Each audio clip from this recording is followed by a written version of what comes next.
Class 11th के लिए ये वीडियो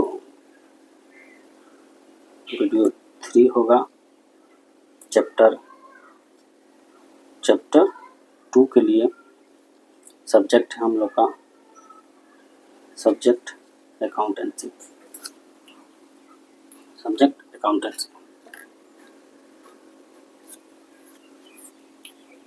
इस भाग में हम लोग देखेंगे, आप लोग थंबनेल में देखा होगा इस वीडियो पे, लेखांकन के आधार बेस ऑफ अकाउंटेंसी। मतलब लेखांकन जो होता है उसकी आधार क्या है, जिस आधार पर हम लोग अकाउंटिंग कार्य करते हैं। मतलब जैसे कोई पैसा लेते हैं, उसके 2 आधार के रूप में हम लोग देखते हैं, खासकर 2 ही आधार के रूप में हम लोग एंट्रियाँ करते हैं, जैसे कैश बेस और एक्रूड बेस। मतलब या तो नगद आधार पे या तो उधार आधार पे, या किसी ने नगद दिया उसका एंट्री करते हैं, या कोई सामान हम बेचे गया और उधार रह गया उसी पे हम लोग एंट्री करते हैं। ठीक, हेडिंग डालेंगे लेखांकन के आधार।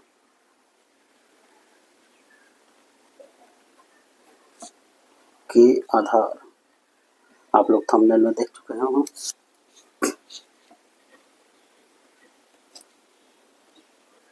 Basis of accounting.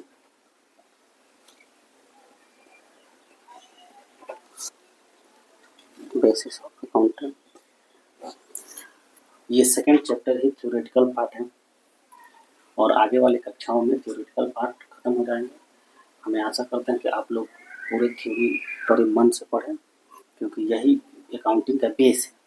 इसके बाद आप लोग को थ्योरी पार्ट मिलेगा भी नहीं अकाउंटिंग में। ठीक, ये बेस है, बेस को जानना बहुत जरूरी है। जैसे कोई पेड़ है, उसका जड़ होना बहुत जरूरी है। उसी तरह अकाउंटिंग में अकाउंट्स पढ़ने से पहले आपका जड़ मजबूत होना चाहिए कि क्या होते हैं, क्या कंसेप्ट होते हैं, क्या उसका बेसिक है, कौन शब्द का क्या मतलब होता है, किसका क्या उपयोग है, ये सब चीज जानना बेहद जरूरी है। लेखांकन के आधार को मतलब लेखांकन के आधार से तात्पर्य यह है कि लेखा पुस्तकों में किस आधार पर पुस्तकी मतलब एंट्री की जाए। लेखांकन आधार को हम लोग कितने भागों में बांटा गया? 2 भागों में बांटा गया। लेखांकन आधार को कितने भागों में बांटा गया? 2 भागों में बांटा गया। 2 भागों में बांटा, एक नगद आधार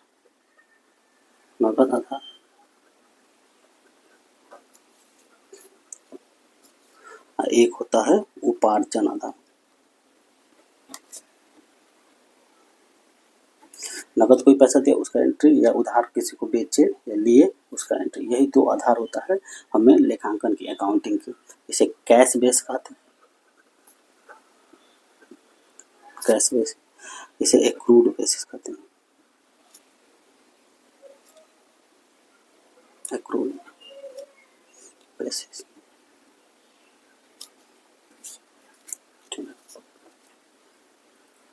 पहले हम लोग लेकर चलेंगे नगद आधार।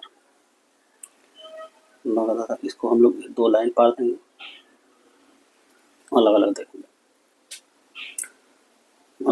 नगद आधार कैश पैसे।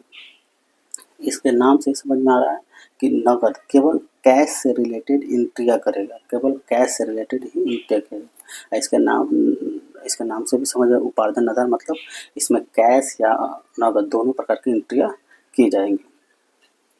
इसके बारे में लिखेंगे केवल नगद प्राप्ति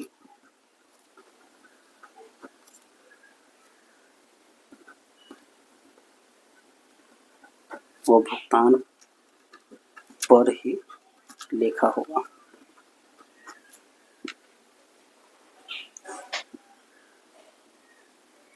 ठीक, एग्जाम्पल में देखेंगे,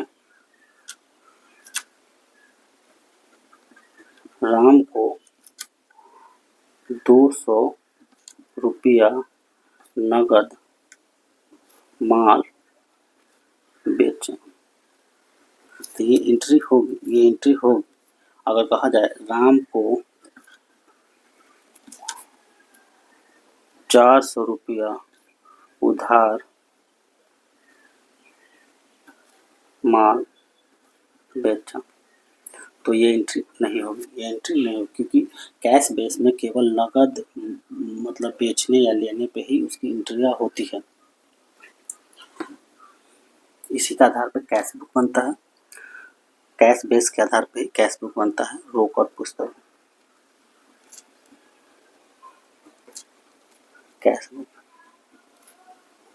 नाम से ही समझ में आ रहा है कि कैश बुक मतलब कैश का ही लेन देन होता है। आप लोग कैश बुक देखे होंगे बहुत सी संस्थाओं में, बहुत से छोटे छोटे व्यापारी भी, बहुत छोटे छोटे संस्था जैसे स्कूल में या किसी हॉस्पिटल में, उसमें कैश बुक होता है। केवल नगद से ही प्राप्ति जो होती है, नगद आया नगद गया, ये सब ही लिखा जाता है। कैश बुक में केवल कैश से रिलेटेड चीज़ लिखा जाता है, ना कि उधार चीज़ लिखा जाता है या किसी से उधार दिए उधार लिए इस टाइप का एंट्री उसमें नहीं होती है। इसके बारे में लिखेंगे, नगद आधार पर लेखा करना, केवल नगद आधार पर ही लेखा करना श्रेष्ठ नहीं माना जाता।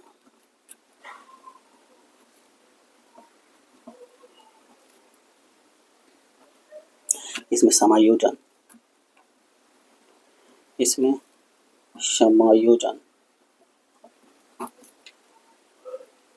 नहीं किए जाते।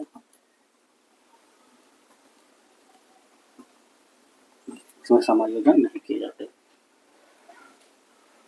और जितनी भी बड़ी बड़ी कंपनियां होती है, जितने भी बड़े बड़े संस्थाएं होते हैं, उसमें नगद आधार पर लेखा नहीं किया जाता है।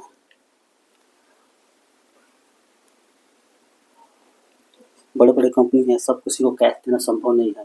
सब किसी को मान लीजिए कि कोई 20 लाख 50 लाख का कोई सामान खरीदा या सामान लिया या शेयर लिया, तो उसको उसी टाइम पे नकद देना ये संभव नहीं है। बड़े बड़े संस्थाओं में कैश बेस पे एंट्रियाँ नहीं होती है, उसमें कैश बुक नहीं होता, उसमें एक्रूड बेस पे एंट्रियाँ होती हैं। ठीक है, कंपनियों में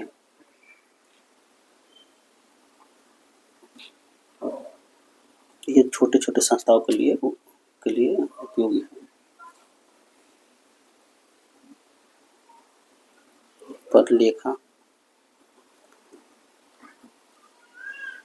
नहीं किया जाता।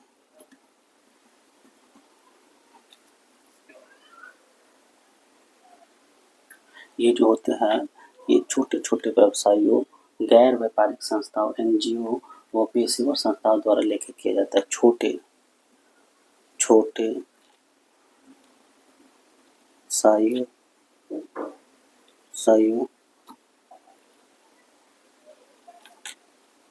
गैर व्यापारिक संस्थाओं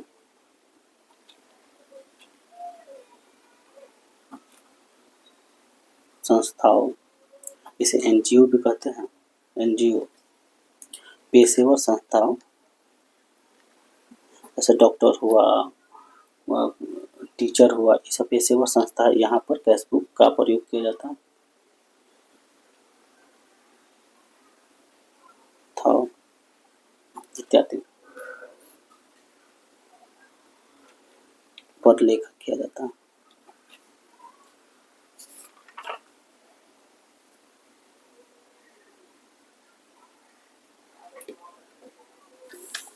यहाँ तक समझ में आ गया। कैश में मतलब कैश से लेन देन ही जो होगा वो एंट्री होगा। इसमें कमियाँ क्या है कि ये बड़े बड़े कंपनियों में कैश से नगद आधार पर एंट्री नहीं किए जाते। बड़े बड़े कैश के लेन देन अगर तो इतना संभव नहीं है उतना कैश। ये छोटे छोटे व्यवसायियों में या गैर व्यापारिक संस्थाओं में, पेशेवर संस्थाओं में इससे एंट्री की जाती है। कैश बेस पे एंट्री की जाती है। कैश बेस पे क्या बनेगा, कैश बुक रोकड़ पुस्तकें। ठीक है, दूसरा देखते हैं एक्रूल बेस, उपार्जन आधार। तो इसमें क्या हो जाएगा, इसमें समस्त लेन देन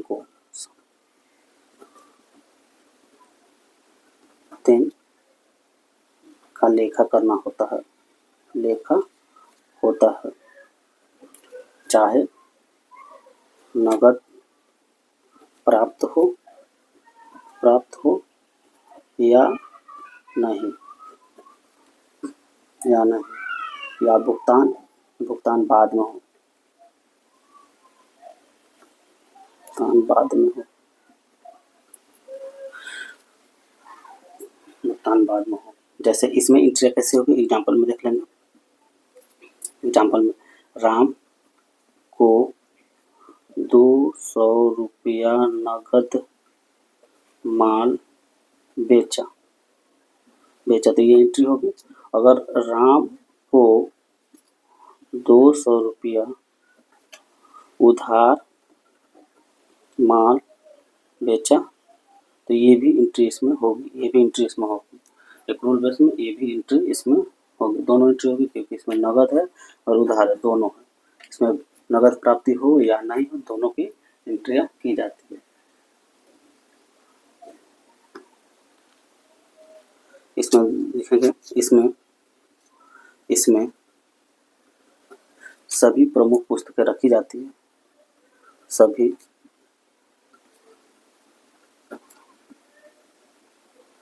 पुस्तकें रखी जाती है,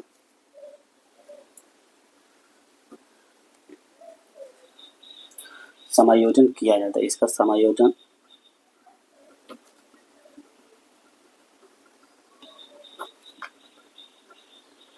किया जाता है। यह जो होता है आय व्यय, यह आय व्यय मिलान संकल्पना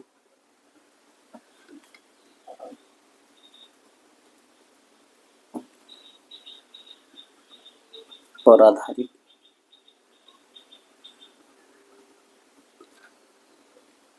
होता है। लेखांकन आधार को कितने भागों में बांटा गया है? 2 भागों में बांटा गया है। पहला नगद आधार, दूसरा उपार्जन आधार। नगद आधार कैश बेस, दूसरा का एक्रूअल बेस। इसमें क्या होता है, नगद आधार पर केवल नगद प्राप्तियों का व भुगतानों पर ही लेखा किया जाता है। जैसे राम को 200 रुपये नगद माल बेचा, तो केवल नगद का एंट्री होगा, उधार माल को नहीं एंट्री होगा। इसमें इस आधार पर केवल कैश बुक बनते हैं, रोकड़ पुस्तकें केवल कैश बुक बनते हैं। जैसे नगद आधार पर लेखा करना श्रेष्ठ नहीं माना जाता, केवल नगद का ही एंट्री करेंगे, यह श्रेष्ठ नहीं। इसी कारण ये बड़े बड़े कंपनियों द्वारा इसके आधार पर लेखा अकाउंटिंग प्रोसेस नहीं किया जाता है। वहीं इसका प्रयोग छोटे छोटे संस्थाओं द्वारा किया जाता है, छोटे छोटे पेशेवर संस्था द्वारा किया जाता है, छोटे छोटे व्यवसायियों द्वारा किया जाता है, जिसमें केवल नगद से केवल कैश से रिलेटेड जो भी एंट्री हो वही होगी। इसमें समायोजन नहीं किया जाता, इसका समायोजन नहीं किया जाता। वही एक्रूअल बेस में देखेंगे, उपार्जन आधार पर इसमें समस्त लेन देन की एंट्रियाँ होती है, चाहे वो नगद प्राप्ति हो या नगद प्राप्त ना हो, मतलब उधार हो। इसका उदाहरण हम लोग देखें, राम को 200 रुपये नगद माल बेचा, इसका भी एंट्री होगा। राम को 200 रुपये उधार माल बेचा, इसका भी एंट्री होगी। इसमें सभी प्रमुख पुस्तकें आती है, कैश बुक भी आएगी, कैश बुक भी इसमें आएगी, और ट्रेडिंग अकाउंट जितने भी बुक होगी, सब्सिडरी बुक के जितने भी बुक्स होगी, सब इसमें आएंगे। इसका समायोजन किया जाता है, इसका आय व्यय मिलान संकल्पना पर आधारित होता है। इसका आय और व्यय कितना है, ये टोटल मिलान किया जा सकता है। ठीक, अब आगे हम लोग आगे की कक्षा में देखेंगे। जितने भी कक्षा हम ले रहे हैं, हमारा कोशिश रहेगा कि जो इम्पोर्टेंट कंसेप्ट है वही चीज़ आप लोग को बताया जाए और पढ़ाया जाए। मेरे कक्षाओं में जहाँ तक होगी एकदम टू द पॉइंट चीज़ समझाने की कोशिश हम करेंगे। अगर आप लोग को किसी प्रकार की इसमें कमियाँ हो रही है या किसी प्रकार की और भी चीज़ चाहिए, तो आप लोग कमेंट बॉक्स में ज़रूर लिख के कह सकते हैं।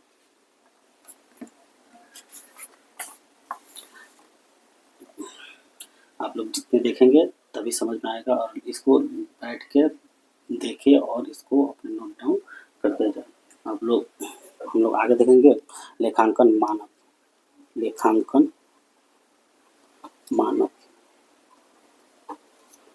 Accounting standard.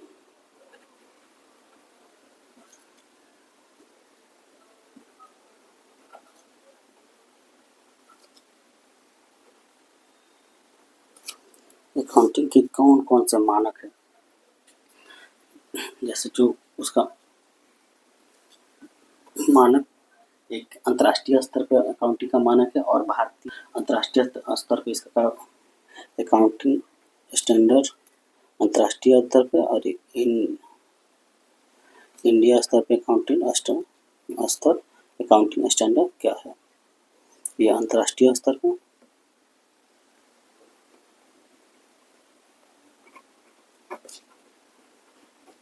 और दूसरा भारतीय स्तर पे।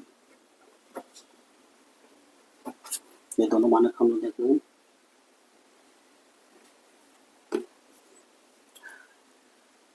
लेखांकन मानक एक लिखित नीतिगत अभिलेख होता है। लेखांकन मानक जो होता है एक लिखित नीतिगत अभिलेख होता है। लेखांकन मानक वित्तीय विवरणों में लिखित लेन-देनों की पहचान, मापन, व्यवहार, प्रस्तुतिकरण तथा प्रकटीकरण के लिए नियमों का दर्शाता है। लेखांकन मानक के विभिन्न उद्देश्य होते हैं। वित्तीय विवरणों को उसका विश्वसनीयता मतलब बनाए रखने के लिए, लेखांकन नीतियों की एकरूपता लाने के लिए अलग-अलग देशों में अलग-अलग लेखांकन नीति अपनाई जा रही है। इसलिए अकाउंटिंग स्टैंडर्ड लाया गया कि सब जगह एक ही अकाउंटिंग स्टैंडर्ड पे, एक ही अकाउंटिंग रूल पे काम किया जाए। 2 या 2 से अधिक इकाइयों के मध्य तुलना में सुविधा होती है। एक ही लॉ है तो उसका भी अकाउंटिंग लॉ एक है, इसका भी अकाउंटिंग लॉ है, तो उसकी तुलना करने में हमें आसानी होगी। वित्तीय विवरणों की बेहतर समझ को बढ़ावा देने के लिए हम लोग अकाउंटिंग स्टैंडर्ड मतलब लेखांकन मानक का प्रयोग करते हैं। लेखांकन मानक कहाँ लागू होता है, कहाँ लागू नहीं होता है, इसको भी हम लोग देखेंगे। एक लिखित नीतिगत अभिलेख होता है।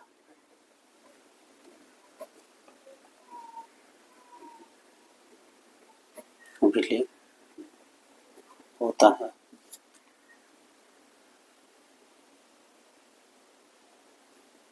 जिससे लेखांकन की पहचान, मापन, व्यवहार, एंट्री, प्रस्तुतिकरण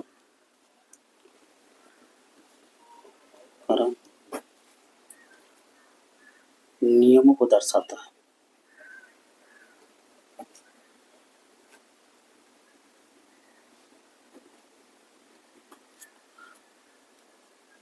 ये एक नियम होता है, इसके नाम से समझ में मानक मतलब ये एक नियम होता है। एक ही नियम के तहत हर संस्था काम करेगी तो बेटर होता है कि उसका तुलना करने में आसानी होती है।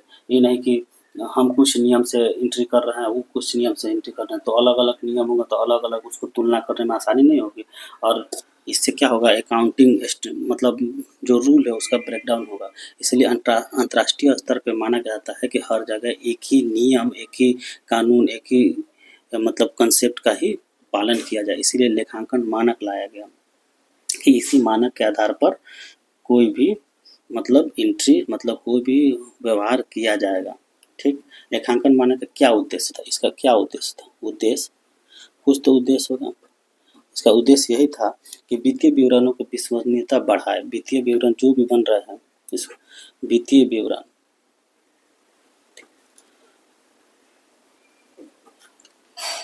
की विश्वसनीयता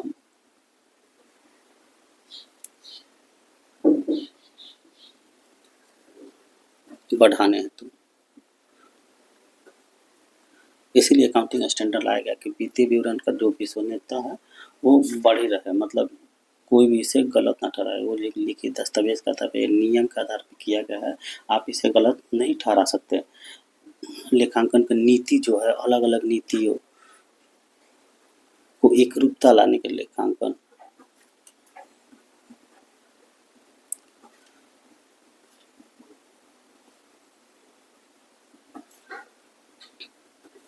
एकरूपता लाने के लिए और लेखांकन मानक जब सब किसी को मालूम होगा तो क्या होगा कि वित्तीय विवरण को बेहतर समझ में बढ़ावा मिलेगा। वित्तीय विवरण की बेहतर समझ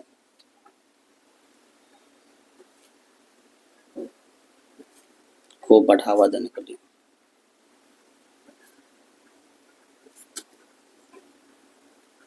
लिए लेखांकन मानक को लाया गया। लेखांकन मानक को कहाँ कहाँ लागू किया जाता है? अकाउंटिंग स्टैंडर्ड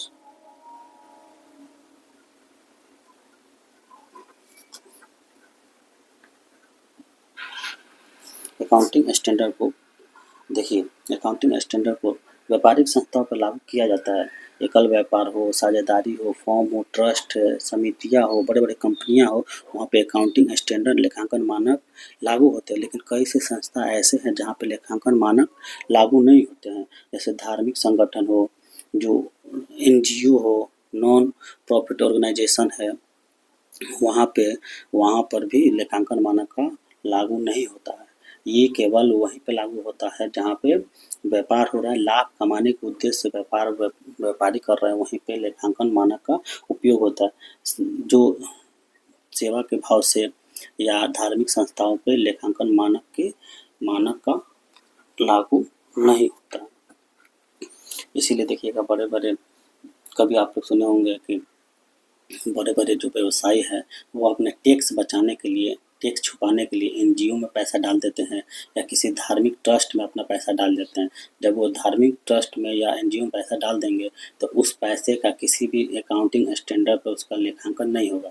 जब लेखांकन नहीं होगा, उसका अकाउंटिंग नहीं होगा, तो एग्जैक्ट वैल्यू पैसा का मालूम नहीं चलेगा कि इसमें कितना पैसा है, एनजीओ में कितना पैसा है, किसी मंदिर में, मस्जिद में टोटल कितना पैसा है। इसका जब लिखित ही आधार नहीं है कि कितना पैसा इसमें आ रहा है, कितना पैसा जा रहा है, अकाउंटिंग स्टैंडर्ड उसमें फॉलो नहीं कर रहा है, तब मालूम किसी को उस पर सरकार को या सरकार को उस पर टैक्स लगाने में कठिनाइयाँ होगी। इसीलिए देखिएगा कि धार्मिक संस्थाओं में और एनजीओ पे सरकार द्वारा टैक्स नहीं लगाया जाता।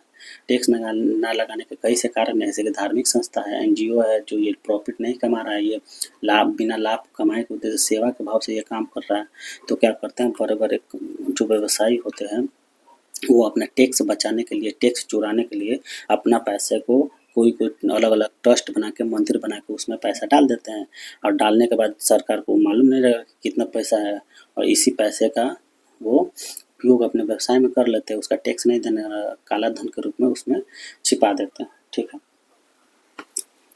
लागू होना, कहाँ लागू होता है और कहाँ लागू नहीं होता। लागू नहीं होता,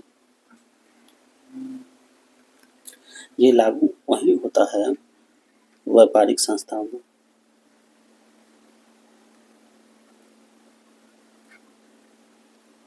संस्थाओं में जिनका उद्देश्य लाभ कमाना होता है।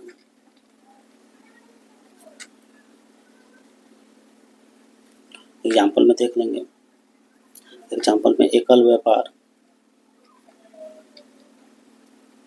व्यापार हुआ, साझेदारी फर्म हुआ,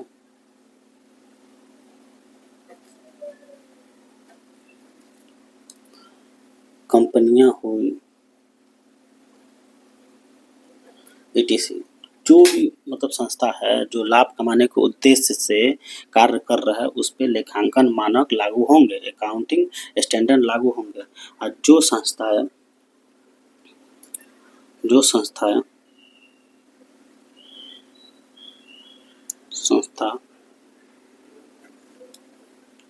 लाभ कमाने के उद्देश्य से कार्य नहीं करता हो, उस पर अकाउंटिंग स्टैंडर्ड फॉलो नहीं होगा, उसमें लागू नहीं होगा। एग्जाम्पल में हम देखेंगे, धार्मिक संस्था,